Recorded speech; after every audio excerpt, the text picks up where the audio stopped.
Assalamualaikum warahmatullahi wabarakatuh. Perkenalkan, nama saya Ahmad Januar Makarim dengan NIM 13125001115 dari kelas C, mau membuat tugas video tentang definisi hukum dari 5 para ahli dan dari sudut pandang saya sendiri. Untuk 5 teori dari para ahli, saya mengambil dari teori Hans Kelsen, Setitjo Raharjo, Sujono Sukanto, R. Subekti, dan Pilus M. Mahajon. Yang pertama itu kita akan membahas tentang teori hukum dari Hans Kelsen. Menurut teori Hans Kelsen, hukum adalah suatu sistem yang mengatur tingkah laku manusia dalam masyarakat yang dimana memiliki kekuatan mengikat dan dipaksakan oleh suatu otoritas yang berwenang. Yang dimana itu hukum juga berfungsi untuk menciptakan ketertiban, keadilan, dan memberi aturan yang harus dipatuhi oleh setiap warga masyarakat. Yang kedua tentang teori Setitjo Raharjo, yang dimana menurutnya hukum adalah aturan-aturan yang dibuat oleh negara atau lembaga yang berwenang, yang dimana untuk bertujuan untuk mengatur hubungan antar individu dan masyarakat agar terciptanya ketertiban, keadilan, dan kepastian hukum tentunya. Yang dimana hukum juga berperan sebagai alat untuk menyelamatkan konflik dan menjaga keseimbangan sosial. Yang ketiga itu tentang teori Sujono Sukanto. Menurut beliau, hukum merupakan sekumpulan peraturan yang dibuat oleh negara yang mengatur tingkah laku manusia dalam masyarakat yang apabila dilanggar maka akan mendapatkan sanksi atau hukuman. Nah, hukum juga berfungsi sebagai pedoman dalam bertindak agar terciptanya ketertiban dan keadilan sosial.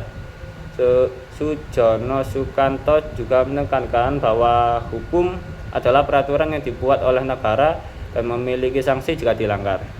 Dengan adanya hukum itu, masyarakat kan bisa memiliki pedoman yang jelas dalam bertindak tentunya. Hal ini juga dapat membantu menciptakan ketertiban dan keadilan sosial bagi masyarakat.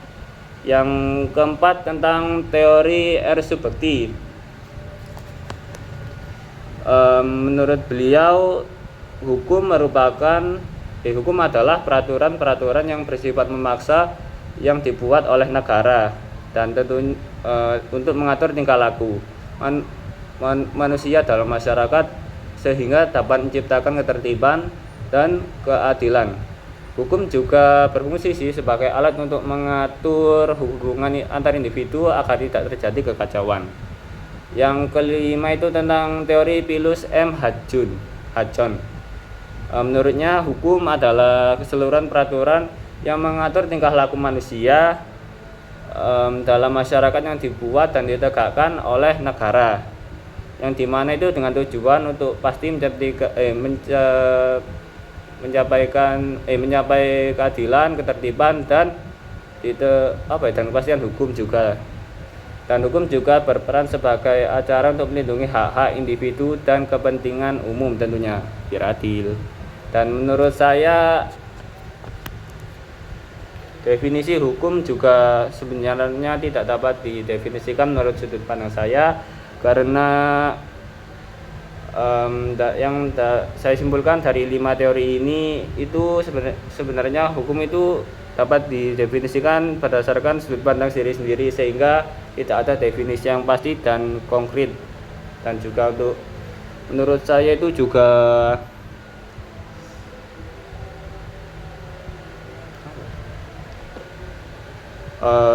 definisi hukum juga dipengaruhi oleh sistem hukum zaman yang terjadi di lingkungan hukum.